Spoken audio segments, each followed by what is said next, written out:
Shoutout po sa ating lahat at your service, Mr. Wildlife TV.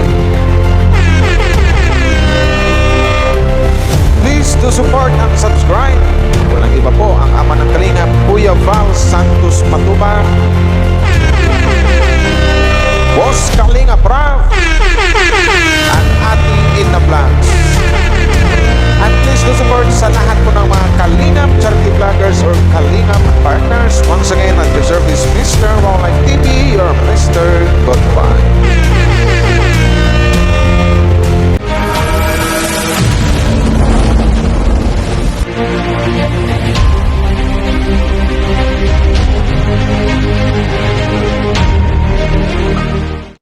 Hello guys, shoutout po sa inyong lahat, no? Wildlife TV po. Shoutout po sa inyong lahat. Magandang araw po sa inyo or magandang gabi sa lahat ng mga Kalingap fans na sa ibang bansa, no? Shoutout po sa inyong lahat. So ito na guys, meron tayong gawing bagong reaction with no video lang to kasi ano lang to eh. Kumbaga may nasagap lang tayong mga balita doon sa mga kasi alam naman pag social media marami tayong mababasa ang mga lalong-lalo na sa ating mga idol. Pero bago tayo magsimula guys, suportahan po natin ang buong team Kalingap, Kuya Val Santos Matubang, Kalingap Rab, natin no vlogs. So ito na nga guys, no, ito lang yung natin na balita ngayon na ang isang ido yata ito yung ang react natin sa EDC Israel. So ito na nalaman natin na may na-post, nakita natin yung post sa Facebook na nag-post ang isang Kalingap ido na medyo hindi nga maganda ang pakiramdam, nagpapakondisyon daw siya, something like that. So pagaling ka Papa Eds, Kalingap ido, bukas pa naman yung birthday ng ating Judy Wato. So hindi natin alam, baka malabo pang maka-attend si Papa Eds or kasi nag-practice lang sayo kasi medyo hindi maganda ang pakiramdam. Pero sana ipag-pray natin guys na gagaling agad ang isang Kalingap ido, no, sa kanyang naramdamang sakit ngayon. Kasi yun na nga, nag-post Kalingap ido, tsaka nakakatawa lang doon kasi nag-alala rin ang kanyang wifey, si Viancy, na sabi nga get well soon idol. So wala namang ibang idol eh. Walang ibang idol sa buhay isang Viancy kundi ang isang Kalingap ido or ang kanyang hubby or ang kanyang Papa Eds. So katawa lang, no. So Papa Eds, Papa Edo, pagaling ka po. Sana bukas makapunta ka sa birthday sa birthday ni Joy Diwata. Magpagaling ka. Di daw ata, sabi sa puno. Pero may nag-comment yata sa upload ni Miss Imslap na baka. Pero hindi natin sure kayo kasi hindi tayo sure, di ba? Kumbaga, Okay pa yung pakiramdam. baka bukas magiging okay ng pakiramdam ni Kalingap ido at makadalo siya sa kaarawan ni Joy Diwata. So mas maganda yun. Siguro nakasakit sa Kalingap ido. Siguro sa sama ng panahon kasi may ulan, init, tapos matinding init, tapos biglang uulan. So doon siguro. So ialam naman natin na siguro over-fatigue.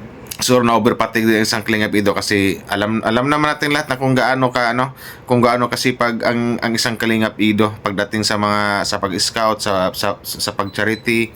Tapos siguro di ba doon sa bago nag-ribbon cutting doon sa bahay ni Viancy, siguro kasi nakapokus din siya doon, di ba? Sabi nga araw-araw siya doon or noon o minsan maabutan ng gabi doon.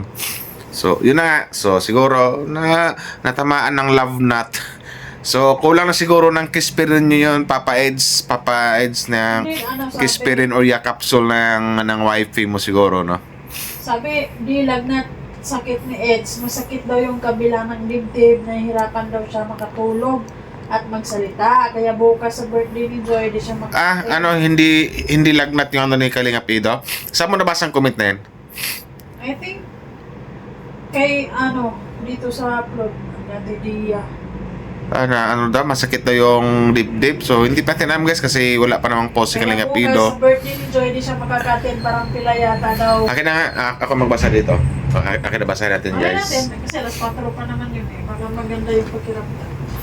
Kasi yung sabi kasi dito, sana yan. Basahin natin guys. Dear Wildlife. Ikaw na lang magbasa Wildlife, oh. Ay, naman yun. Alam mo naman. Yan. Actually, this is not really, wag mong ipunta sa Hindi, sa akin lang yan. yung, yung nag-comment, sabi di lang Ako yung upload na comment yan. sa akin. Sa'yo. Sabi, di lang na sakit ni Edge, masakit daw yung kabila ng dibdib, nahihirapan daw siya na makatulog at magsalita. Bukas sa birthday ni Joy, di siya maka-attend, parang pila yata daw at Sunday pa daw yan yung nararamdaman, kaya medyo malungkot siya nung ribbon cutting. So guys, may nag-comment doon sa upload ni Miss Imstep na gano'n yung comment, narinig nyo naman siguro na nahirapan daw siyang makatulog, masakit daw yung dibdib niya. So, hindi lang tayo sure, no? Baka yun yung tinatawag natin panuhog. Kabag, gano'n. Or sa kabag or nalamigan. Ganyan. Pero hindi tayo sure guys kung totoo ba tong kung totoo ba tong yung comment sa upload ni Miss Im's live, pero one thing for sure na masama pakiramdam ni Boss Kalinga Pido or ni Papa Eds. Nagpunta ospital? Sana magpagaling si Papa Eds. So alam ko naman na hindi rin siya pababayaan ng kanyang wifey, di ba? Ng kanyang wife soon. Asawa to be soon, di ba? Magiging napunta tayo na tingin sa mga asawa guys. Pasensya na guys sa medyo yung boses natin ngayon kasi medyo dilamig tayo ng konti, medyo may sipon din tayo, medyo hindi rin maganda pakiramdam natin. Basta yun na guys, ang update ngayon na makita nyo naman dito na yun na nga, na sabi ka ni Viancy, Get Wilson Idol, tapos yun na nga, nag-post rin sa Kalingap Ido na nagpapakondisyon pa siya. So sabi na nga ng iba may lagnat, pero may nag-comment din sa upload ni Miss Im's Life na masakit yung dibdib, hindi daw lagnat, pero one thing for sure, masama pakiramdam ni Kalingap Ido. So hintayin na lang natin siguro na mag-live ang isang Kalingap Ido para doon natin malaman kung ano ba talaga yung nararamdaman niya. At sana bukas sana magiging maayos yung kanyang pakiramdam. Get Wilson, Papa Eds, magpagaling ka. Kasi nung Sunday, nag-post na si Biancy ng masama ang pakiramdam niya. Ay hindi, Get Wilson. So Get Wilson Idol yung sabi. So ibig sabihin ang pinaringgan nun ang ibig sabihin nun si Papa Eds. Yes. Tapos kinagabihan naman, nag-practice pa din sila ng sayaw. Kasi laging kasama yung si Papa Eds sa practice ng sayaw, di ba?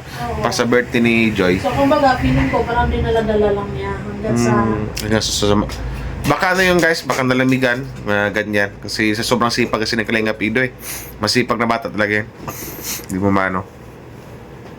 Kaya swerte yung dalawa sa isa't isa, no? Swerte si Ido kay Viancy, swerte din si Viancy sa isang Kalingap Ido. So yun lang, basta Idsinyans, masasabi ko lang, Idsi Israel, masasabi ko sa dalawa na mahirap kasi magsalita ng baka maano tayo basta sa akin, ang alam ko, nagmamahalan yung dalawa. Ang alam ko, hinahanap nila ang isa't isa. So yun lang yun. Basta Papa Eds, Get Wilson, pagaling ka. Tsaka nakita din, marami din nakakita sa Riviancy last din na yun na Get Wilson Idol. So for me, ang alam ko, ang niya doon, ang ibig niyang sabihin na si Papa Eds yun. So may sabi ni Kalingap Ido dito, may nag-post siya sa kanyang community dito sa YouTube. Ano sabi niya? Pasensya po sa mga naghahanap ng live sa gabi. Nagpapakondisyon muna po at medyo masama pakiramdam ng inyong Kalingap Ido. Salamat, ingat po. Yun na nga, nag-post na. Salamat na po. medyo masama daw. Nag-post daw ang isang Kalingap Ido sa kanyang community na nagpaalam siya, nagpaano siya na kung bakit walang live, kasi alam natin na marami naghahanap kay Kalingap Ido kasi every madalas sa tuwing gabi nagla-live yan po. Ngayon, Yakapsul. kailangan na yakapsul siguro ni Kalingap Ido guys, no?